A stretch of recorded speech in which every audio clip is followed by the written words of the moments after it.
नमस्कार, India at 9 में मैं कादम्बिनी शर्मा हूं आपके साथ। सबसे पहले इस वक्त पंजाब से जो बड़ी खबर लगातार आप तक हम पहुंचा रहे हैं।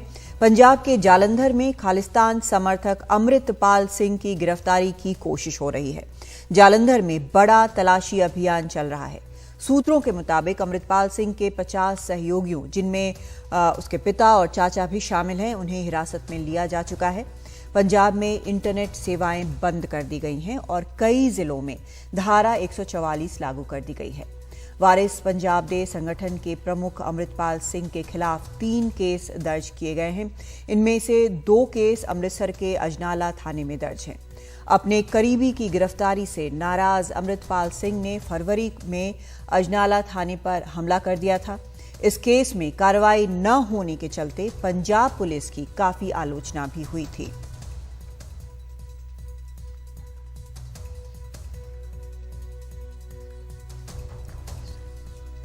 आपको बता दें कि कौन है अमृतपाल सिंह। अमृतसर के जल्लूपुर खेड़ा गांव का रहने वाला ये शख्स है। साल 2012 में काम के सिलसिले में ये दुबई गया। 2022 में ये दुबई से भारत लौटा। दीप सिद्धू की मौत के बाद वारिस पंजाब डे संगठन का प्रमुख बना। खालिस्तानी आंदोलन को हवा देने का इसके ऊपर आरोप है। फरवरी में अजनाला थाने पर अमृतपाल सिंह के समर्थकों ने हमला किया। अपने एक साथी लवप्रीत उर्फ तूफान की रिहाई के लिए ये हमला थाने पर किया गया था। अमृतपाल सिंह ने इशारों में गृह मंत्री को भी धमकी दी थी। उन्होंने लिखा, इंदिरा गांधी ने हमें दबाने की कोशिश की थी, क्या हश्र हुआ। तो इस तरह की चीजें लगातार इसके बारे में सामने आ रही हैं और अब आज ये हालात हैं कि अब पंजाब पुलिस लगातार इसे ढूंढ रही है। एक बड़ा सर्च ऑपरेशन और एक बड़ा ऑपरेशन चल रहा है इस शख्स को गिरफ्तार करने के लिए और अभी तक वैसे ये हाथ नहीं आया है। और इस पर चर्चा करने के लिए हमारे साथ खास मेहमान मौजूद हैं। राजिंदर सिंह हैं, पूर्व डीजीपी पंजाब के। इकराम संधू हैं, प्रवक्ता पंजाब कांग्रेस के। ब्रिजेश शुक्ला हैं, वरिष्ठ पत्रकार हैं। और एक और मेहमान हमारे साथ जल्द ही जुड़ जाएंगे। सबसे पहले मैं आपसे ब्रिजेश जी जानना चाहती हूं कि एक पत्रकार के तौर पर आप हालात वहां पर किस प्रकार का देख रहे हैं? देखिए, वो ताकतवर हो चुका है और आपने अजनाला में देखा होगा कितना सख्त प्रदर्शन किया था और यही एक कारण रहा है कि आज ये व्यवस्था है सरकार की उसको गिरफ्तार करे। और ये जो मैसेज गया है कि ये सरकार जो है, जो विशेष रूप से जो आप सरकार बनी थी पिछले साल, उस पर पहले भी इस तरह के आरोप लगे थे कि जो खालिस्तानी आतंकवादी हैं या उनके पर नरम उनका रुख है और ऐसा कुछ बार बार इसका संकेत जाते रहे हैं। तो जो हुआ उसको ज्यादा दिन तक वो बर्दाश्त नहीं कर सकते। लोगों में नाराजगी थी इस बात को लेकर के और अमृतपाल को अब गिरफ्तार करना, उस पर कार्रवाई करना इनकी व्यवस्था है और ये करना पड़ेगा। कारण क्या है कि एक बार पंजाब फिर आतंकवाद को सर उठाते देख करके और उसको फलते फूटते नहीं देख सकता, नहीं बर्दाश्त करता है। स्थितियां बहुत गंभीर हैं वहां की। अभी नहीं लग रहा है, आपको आने वाले दिनों में लगेगा कि जरा भी कोताही बरती गई तो स्थितियां और भी गंभीर हो सकती हैं वहां की। जी, आपसे जानना चाहेंगे इकराम संधू कि आप वहां पर मौजूद हैं, आप देख रहे हैं कि क्या हो रहा है, लगातार इस बारे में बोलते भी रहे हैं। आज जिस तरह की कोशिश हो रही है, क्या आपको लगता है कि ये पहले से होनी चाहिए थी? नमस्कार कादम्बरी जी। हाँ जी, ये तो बहुत पहले हो जानी चाहिए थी और कांग्रेस यही बात पिछले 5 साल से कर रहा है। जब पहली बार 2017 में, देखिए 2017 के इलेक्शन में आपको लग रहा था कि हम सरकार बना लेंगे, बट उनको कुछ एक्स्ट्रा वोट चाहिए थे। तो आपको याद होगा उस टाइम में वो रेडिकल्स के घर अरविंद केजरीवाल जी जाके रहने लगे, खाना खाने लगे और तब कांग्रेस ने ये वार्न किया था कि देखो ये मूवमेंट खत्म हो चुकी है, ये लोग नॉन एंटिटीज बन चुके हैं पंजाब के अंदर। ना इनका कोई पॉलिटिकल फ्यूचर है, ना इनका कोई मिलिटेंट फ्यूचर है। ये इनको तूल मत दीजिए, इन्हें शॉर्ट टर्म पॉलिटिकल गेन के लिए मत यूज के कीजिए, क्योंकि ये एक वैसा बम आपने अपने हाथ में पकड़ लिया, वो आप ही के हाथों में फट सकता है और आप ही का चेहरा काला होएगा। बट नहीं माने। पिछली बार जब इनकी अब सरकार बन गई तो ये जो लोग थे, ये जैसे हम इंग्लिश में कहते हैं एम्बोल्डन हो कि यार अब तो एक सरकार आ गई है जो हमारे लिए सिंपैथेटिक है। और आप देखिए जब से ये सरकार आई है, तरन तारन में इंसिडेंट हुआ था, फिर मोहाली में इंसिडेंट हुआ था, इंटेलिजेंस के बाद रॉकेट लॉन्चर्स यूज हुए, Amritpal out of the blue Dubai में एक ट्रक ड्राइवर है वो आ जाता है, वारिस पंजाब का लीडर बन जाता है, उसकी क्या फंडिंग है, सडनली दुनिया की जिंदगियां निकल जाती हैं और कोई फैन फॉलोइंग नहीं होती। ये 4 महीने के अंदर इस लड़के की ऐसी फैन फॉलोइंग बन जाती है सोशल मीडिया के ऊपर, ग्राउंड के ऊपर, कि ये एक सिचुएशन थी जिसने कि एक दिन इस मुकाम पे आना ही आना था जो पिछले महीने अजनाला में हुई। जी, और एक चीज बताएं संधू जी, आप कह रहे हैं कि बड़ी फैन फॉलोइंग हो गई है। आपको क्या लगता है कि पूरे पंजाब में इस तरह की है? क्योंकि लगता नहीं, आम जनता का तो उस तरह का लगता नहीं है। नहीं मैम, देखिए अब अजनाला में भी कितने लोग थे? 600 लोग थे। बट अगर आपने हुड़दंग मचानी है, 600 लोग बहुत होते हैं। अब एक स्टेट जिसकी 2.5 करोड़ की आबादी है, उसमें 600 लोग आप इकट्ठे कर लो, गुरु ग्रंथ साहब का स्वरूप रख लें आगे, जो कि हमारे तो गुरु गोबिंद सिंह जी हमें क्या हुक्म देके गए थे कि गुरु मानियो ग्रंथ, और उस स्वरूप के पीछे आप छुप के आप एक्टिविटीज करो तो वो तो एक प्रॉब्लम क्रिएट करेगा। इसको जिसे कहते हैं should have been nipped in the bud. अभी तो इसको आपने बड़ा उगने दिया है, और अब आज भी अगर एक्शन ले लिया, देर आए दुरुस्त आए, बट इसका खामियाजा पंजाब को और देश को भरना पड़ेगा। हमारी यही एक चिंता है कि कहीं this action might not be too late. ठीक है, ये वैसे चिंता सभी की है, लेकिन आपको बता दें कि इसमें जो हमारे सूत्र बता रहे हैं उसमें केंद्र सरकार का भी पूरा सहयोग मिल रहा है, जो ऑपरेशन जो चल रहा है उसके लिए। और जो ताज़ा जानकारी इस वक्त आ रही है उसके मुताबिक पंजाब पुलिस ने अमृतपाल से संबंधित करीब 78 लोगों को गिरफ्तार किया है और कुछ बंदूकें बरामद की हैं, और कई जो धाराएं हैं उनके तहत, जैसे हत्या के प्रयास, पुलिस वालों पर हमला करने, सरकारी काम में बाधा वगैरह के मामले जो हैं इस पर दर्ज हैं। तो अभी 78 लोगों को पुलिस जो है वो पकड़ चुकी है। राजेंद्र सिंह जी, आपके पास मैं आना चाहूंगी। आपको बिल्कुल फर्स्ट हैंड नॉलेज है जिस तरह से सब कुछ पंजाब में चला है, जो पुलिस का एक नजरिया है, जो कोशिशें रही हैं। पुलिस की इस मामले में बेहद ज्यादा आलोचना हुई है कि पुलिस को कार्रवाई करनी चाहिए थी। अजनाला में जो हुआ वो उससे बड़ी किरकिरी हुई। आपको लगता है कि यहाँ पर पुलिस जो है वो चूक गई, या फिर किसी और प्रकार का आपको लगता है कि राजनीतिक दबाव रहा पुलिस पर? देखिए, जो पुलिस का क्रिटिसिज्म है वो हमेशा होता है और अच्छी बात है, होना चाहिए। और जो इसमें क्रिटिसिज्म में मेन बात ये है देखने वाली कि पुलिस ने काफी कन्विंसिंग रेस्ट्रेंट दिखाई है। वो रेस्ट्रेंट किसी हद तक जरूरी थी, क्योंकि पुलिस का और पंजाब का जो एक्सपीरियंस है पुराना, उसको नजरअंदाज नहीं किया जा सकता। प्रॉब्लम को कंट्रोल करना है, प्रॉब्लम को न्यूट्रलाइज करना है, प्रॉब्लम को बढ़ाना नहीं है। पुलिस का ये नजरिया जरूर रहा होगा। और पर जब अब देखा है उन्होंने कि ये इसको गिरफ्तार करना बनता है, और सारे पंजाब के जो ओवरवेलमिंग मेजॉरिटी लोग हैं वो इस बात से कन्विंस्ड हैं कि ये ऐसे नहीं होना चाहिए जैसे हुआ, इसलिए अब उसकी जो गिरफ्तारी है, मेरा ख्याल है कि गवर्नमेंट ने राइट स्टेप लिया है, पुलिस ने राइट स्टेप लिया। लेकिन सवाल यही उठ रहा है कि क्या देरी से लिया है? या कहा जा सकता है काफी कुछ इसमें इसके हक में कह सकते हैं कि हाँ देरी हुई है। ये भी कहा जा सकता है कि ये देरी करनी जरूरी थी, क्योंकि अगर एकदम किसी को पकड़ लेते हैं उसका रिएक्शन हो जाता है। अब ये कहा जा सकता है कि देखो, इनको काफी टाइम से कई तरीकों से समझाया जा रहा था कि ऐसा नहीं ठीक, और किसी हद तक इनको बर्दाश्त भी किया गया कि शायद खुद कोई समझदारी की बात करे। पर जब देखा कि अब नहीं हट रहे तो ये ऐसे करना पड़ा, क्योंकि ये जो अनप्लेजेंट सिचुएशन होती हैं, पुलिस को अपने ही समाज के बंदों के खिलाफ एक्शन लेना पड़ता है। और उसके आगे फिर पुलिस के खिलाफ रिएक्शन होती रहती है। खैर इसमें जो हुआ है उसमें सवाल तो जरूर उठ रहे हैं, लेकिन ये भी जरूर है कि कोशिश पूरी की जा रही है। आज हमारे सहयोगी सौरभ शुक्ला जो हैं उनके पास चलते हैं, इस पर वो जानकारी दे रहे हैं। सौरभ, ताजा जानकारी क्या है इस पूरे मामले पर? देखिए, अभी ऑपरेशन जारी है अमृतपाल को पकड़ने का। जो हमें पता चला हमारे सूत्रों के मुताबिक, अमृतपाल जालंधर के किसी ग्रामीण इलाके में छुपा हुआ है। घर घर जाकर के उसे तलाशी ली जा रही है, बहुत ज़्यादा दूर नहीं है।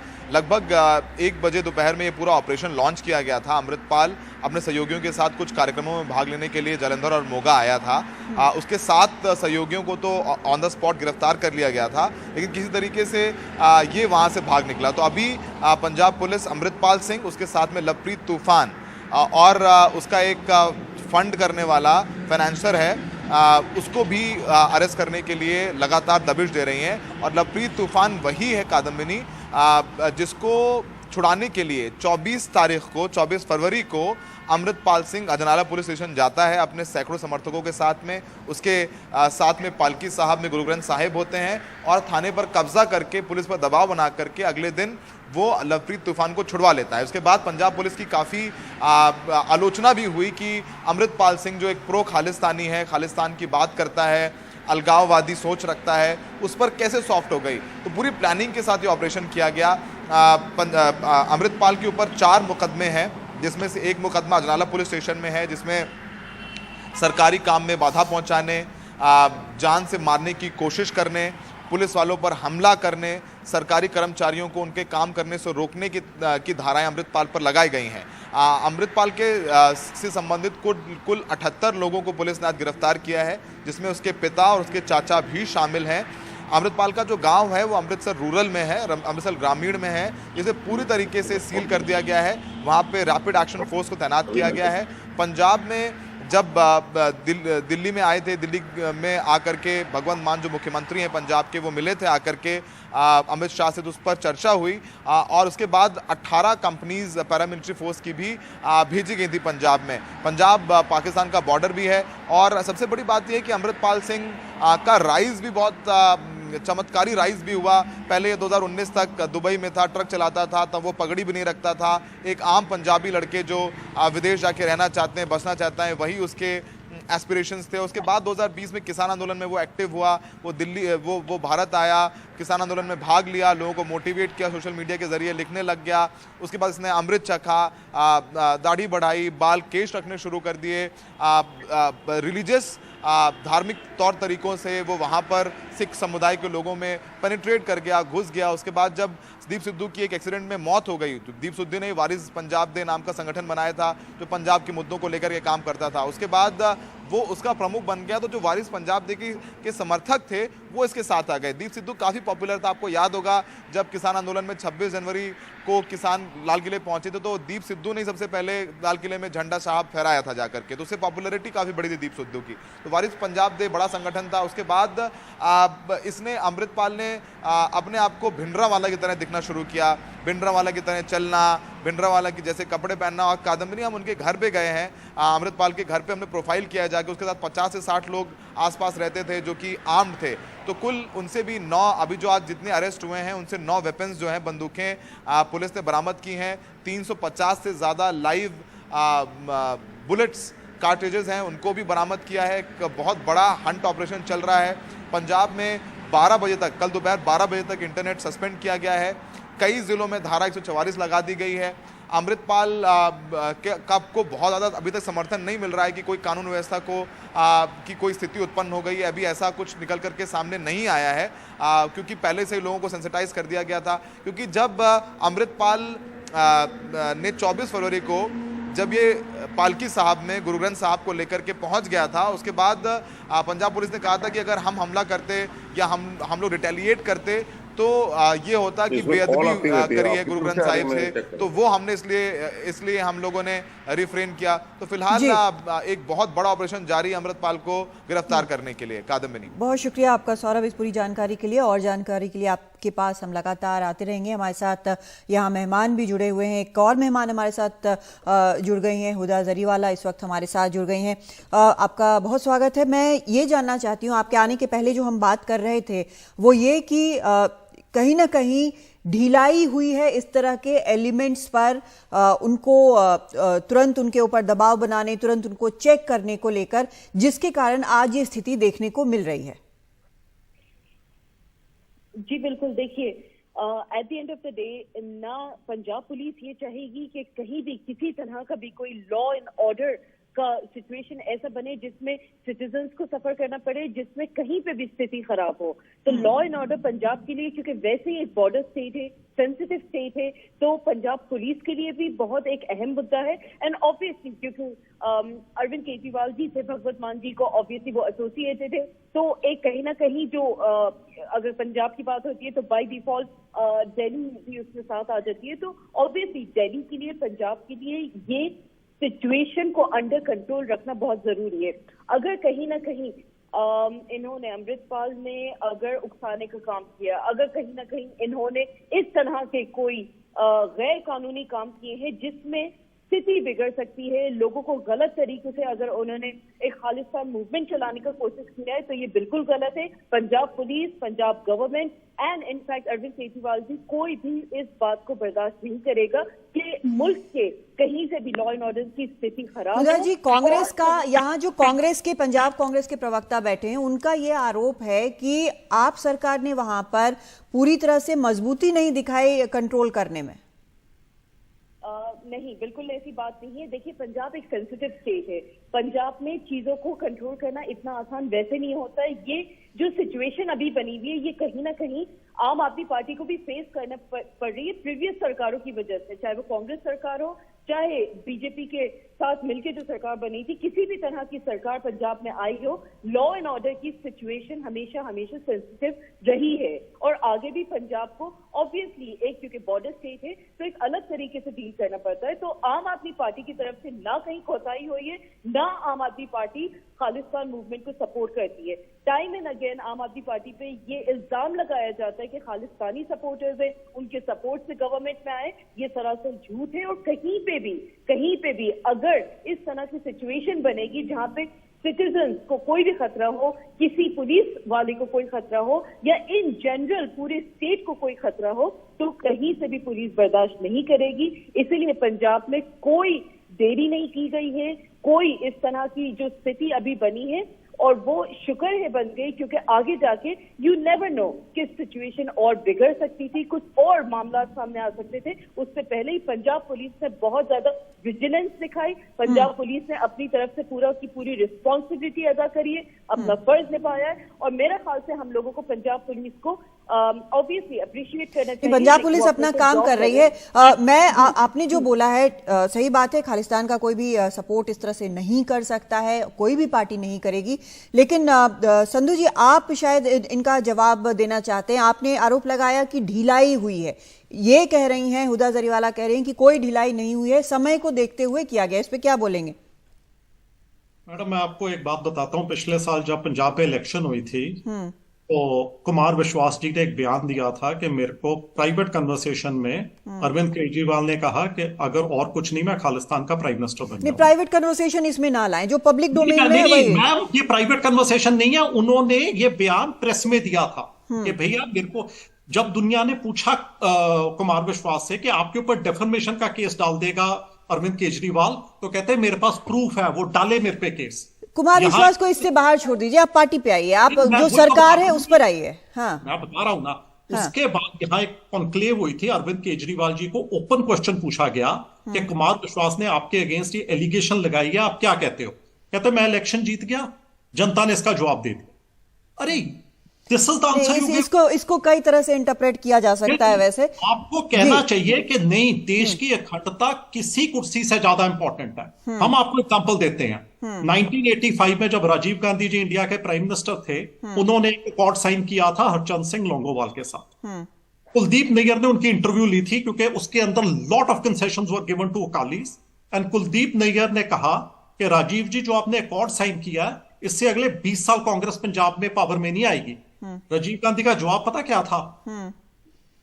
India is more important, Punjab is more important, the unity of the country is more important than Congress coming back to power for 20 years in Punjab. I am ready to stay out of power for 50 years if the blood that is being shed there can be stopped. वो होता है statesman. और एक होता है जो कहता है कि जी आपको कहा गया कि आप खालिस्तान के प्राइम मिनिस्टर बनना चाहते हो, और आप उसका जवाब देते हो कि इलेक्शन हो गई, जवाब हो गया, मैं कुछ नहीं। क्यों नहीं आपने डेफेमेशन केस डाला कुमार विश्वास के ऊपर? अगर उसने ऐसी चलिए, चीज वो उनके ऊपर है कि वो डिफेमेशन डाला कि नहीं और किसने क्या तो मैं बोला, कह रहा हूं लेकिन आपने अपना पॉइंट रख दिया। मैं ये चर्चा आगे भी जारी रखेंगे। जो राजेंद्र सिंह जी हैं उनसे भी पूछेंगे, ब्रिजेश शुक्ला जी हैं उनसे भी पूछेंगे। एक छोटा सा ब्रेक लेते हैं, उसके बाद लौटते हैं।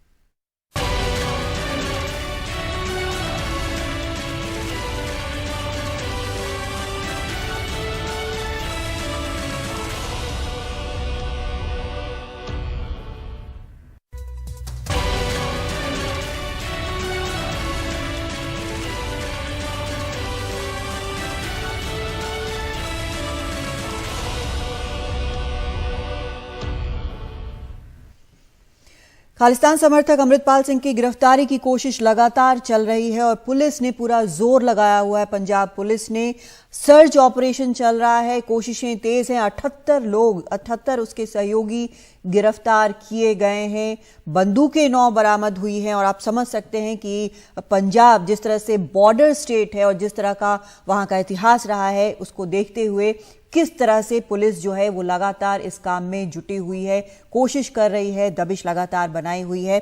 और इस वक्त इस पर चर्चा करने के लिए हमारे साथ खास मेहमान जुड़े हुए हैं। लगातार इस पर हम बात कर रहे हैं। कांग्रेस का आरोप है कि आम आदमी पार्टी सरकार ने ढिलाई बरती है, लेकिन आम आदमी पार्टी की तरफ से कहा जा रहा है कि ऐसी कोई ढिलाई नहीं बरती गई है, पूरी कोशिश की गई है। और मामले की संवेदनशीलता को देखते हुए वहां पर जो कुछ किया गया है, जिस तरह के कदम उठाए गए हैं, वही किया गया है। वैसे हमारे सूत्र ये भी बताते हैं कि जो मुख्यमंत्री हैं उन्होंने मुलाकात की थी गृह मंत्री से, अमित शाह से। उसके बाद सब कुछ योजनाबद्ध तरीके से अब हुआ है। लेकिन ये जरूर है कि अजनाला वाली जो घटना हुई थी उसके बाद पुलिस पर कई सवाल उठे। लेकिन ये सारे सवाल इसलिए उठ रहे हैं क्योंकि पंजाब ने बहुत कुछ झेला है, बहुत कुछ देखा है। हमारे साथ ब्रिजेश शुक्ला भी मौजूद हैं, पत्रकार हैं। ब्रिजेश जी, पार्टियां तो ठीक है, पार्टियां हैं, राजनीति करती हैं, एक दूसरे पर आरोप लगाएंगी, लेकिन पंजाब का जो पास्ट रहा है, जो इतिहास रहा है, जितना वहाँ के लोगों ने झेला है, जिस बुरे दौर से वो गुजरे हैं, उसके बाद ये अब जब स्थिति देखते हैं कि 2022 में कहीं से आया एक शख्स तुरंत इस तरह की एक सिचुएशन क्रिएट करने में कामयाब हो जाता है, तो क्या ये डरने की बात है या क्या इसके पीछे कुछ और ज्यादा बड़ा मसला है? क्योंकि एजेंसी साफ तौर पर ढूंढेंगी, देखेंगी कि इसके पीछे क्या है, कहां। जैसे हमारे सहयोगी ने भी बोला कि फंडिंग जो एक शख्स करता है उसको भी ढूंढा जा रहा है, ऐसे और भी फंडिंग के मामले होंगे। तो क्या इसके पीछे आपको लगता है जैसे पहले था वैसे ही क्या और भी बड़ी साजिशें हो सकती हैं? हाँ कादमिनी जी, ये बड़ा गंभीर मसला है और इस पे बहुत गैर जिम्मेदारी से मैं बोलना इसलिए नहीं चाहता कि इतना संवेदनशील मसला है कि पंजाब इससे भुगतता रहा है। आपने भी देखा होगा कैसे एक खुशहाल पंजाब को बर्बाद कर दिया था आतंकवाद ने, और कुछ यही लोग थे। लेकिन इस बार सबसे एक अलग चीज ये है कि जहां तक ये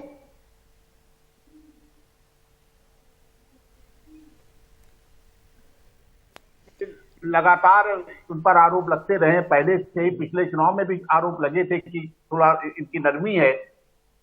लेकिन जब अजनाला की घटना हुई उसके बाद केंद्रीय गृह मंत्रालय में कई बैठकें हुई, उसमें अमित शाह भी थे। बहुत गंभीर मसला, ये कोई छोटी मोटी बात नहीं है कि एक व्यक्ति कानून व्यवस्था को हाथ में अपने ले ले और लगातार उपद्रव करे। और बड़ी बड़ी बातें, आप उनके बयान देखिए, ऐसा लग रहा था कि वो अपने को भिड्डा वाला साबित करने के लिए हाथ तक जाके बोल रहे थे। लेकिन एक अच्छाई ये है इस बार की स्थितियों में, थोड़ा ये परिवर्तन ये है कि जिस पंजाब ने भोगा था उस दर्द को, जिस पंजाब ने सहा था उस दर्द को, वो पंजाब सतर्क है जी। वो पंजाब उन स्थितियों में नहीं पहुंचना चाहता। मुट्ठी भर लोग हैं ये, मुट्ठी भर लोग। यही कारण था कि आप अजनाला में 500-600 लोगों को कहीं इकट्ठा कर सकते हैं, कोई एक आ जाए सामने, इतना इकट्ठा कर सकता है। लेकिन उसके बाद जो मानसिकता समझ में आई है पंजाब की, उसके बाद जो समझ में आया ये कि लोग इससे डरे हुए हैं कि कहीं ऐसा तो नहीं कि एक खुशहाल प्रदेश को फिर बर्बाद करने की योजना बिल्कुल बन रही बिल्कुल, है। ये निश्चित और ये तौर पर संदेश चिंता का विषय है ब्रिजेश जी। और सरकार के पास मैं गया है, डीजीपी साहब सबके जो पास गया है। राजेंद्र सिंह जी हैं उनसे भी जानना चाहती हूँ।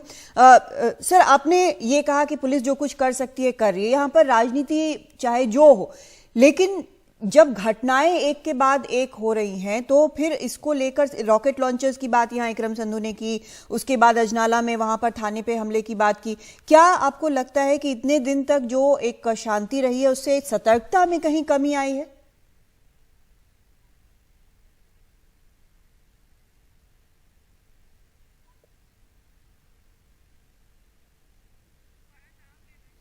राजेंद्र सिंह जी, आपसे पूछ ये सवाल। मुझे आवाज नहीं आ रही मुझे जी। अभी आ रही है आवाज मेरी?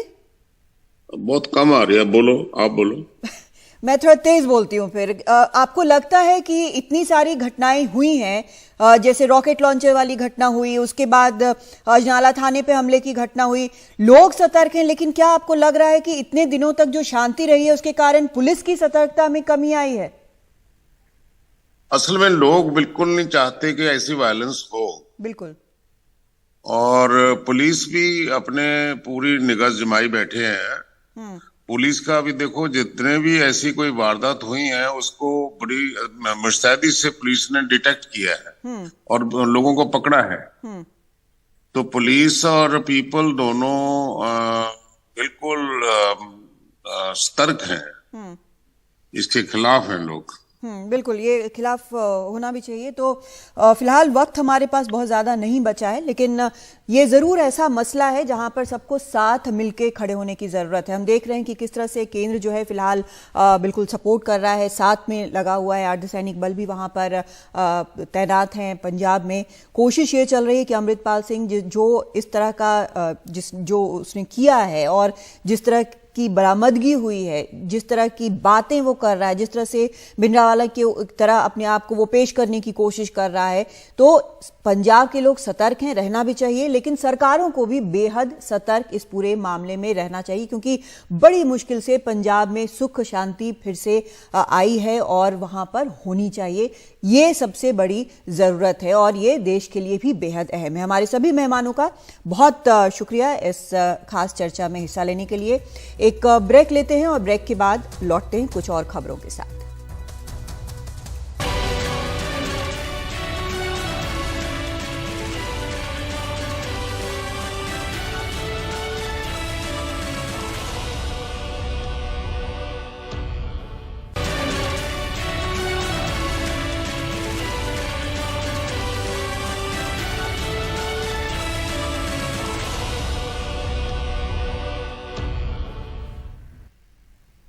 महाराष्ट्र में किसानों का लॉन्ग मार्च सरकार के आश्वासन के बाद खत्म हो गया है। महाराष्ट्र के नासिक से चला ये किसान मार्च ठाणे तक आ गया था। हालांकि इस मार्च में शामिल एक किसान की मौत भी हो गई।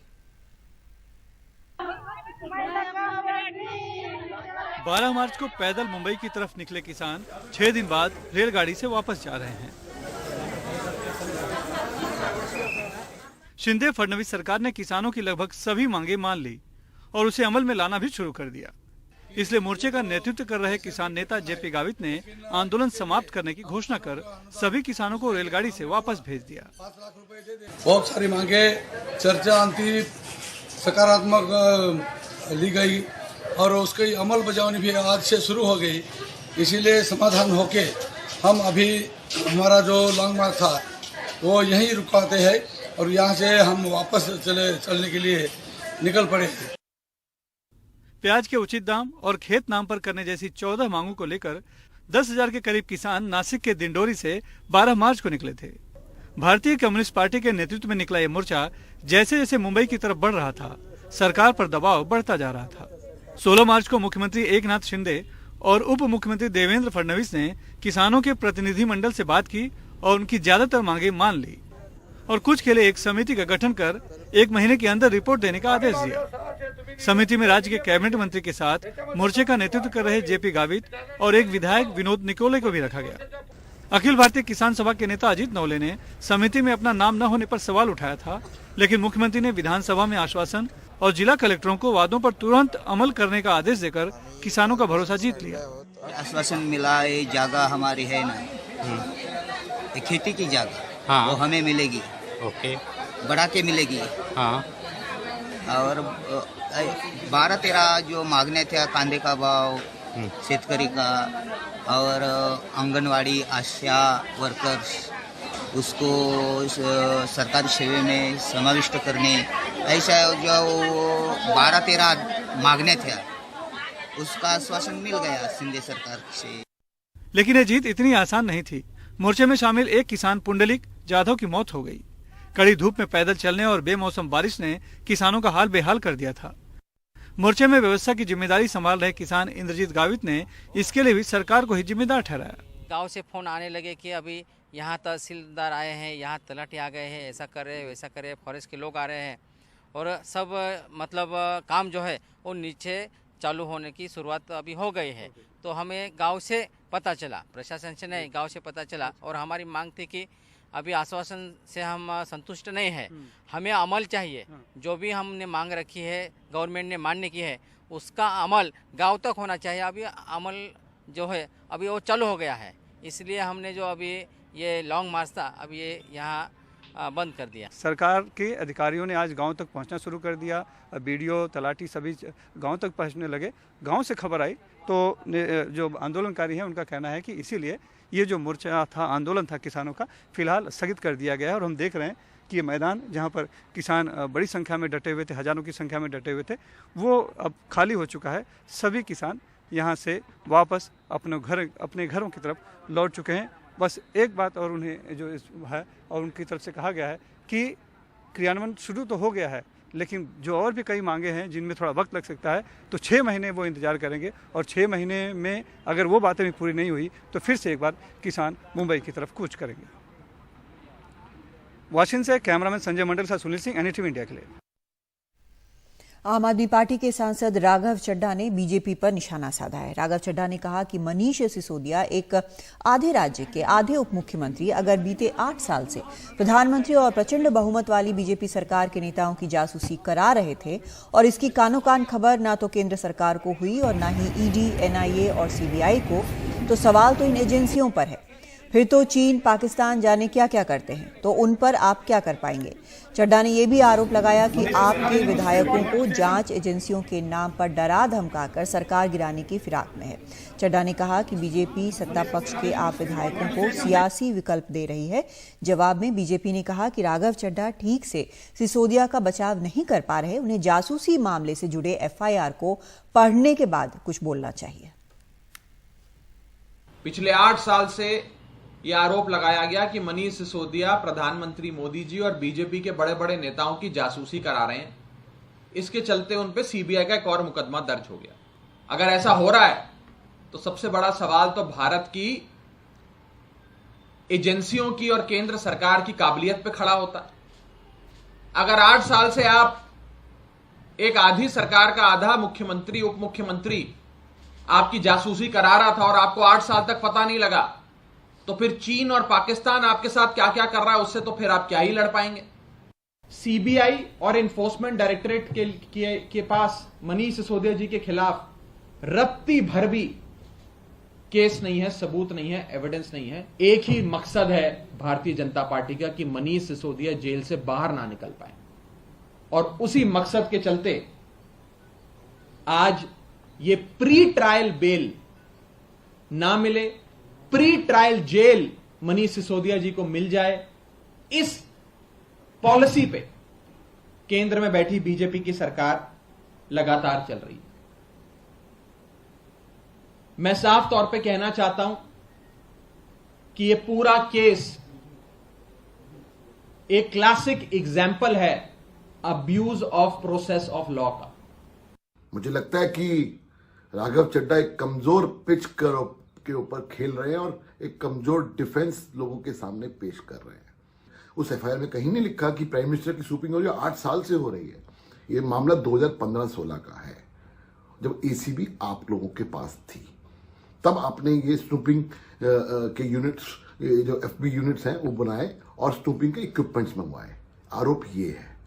सवाल ये उठता है कि आप इधर उधर की बातें मत करिए, आप तो ये बताइए कि आपने फीडबैक यूनिट बनाया था या नहीं बनाया था, पहला।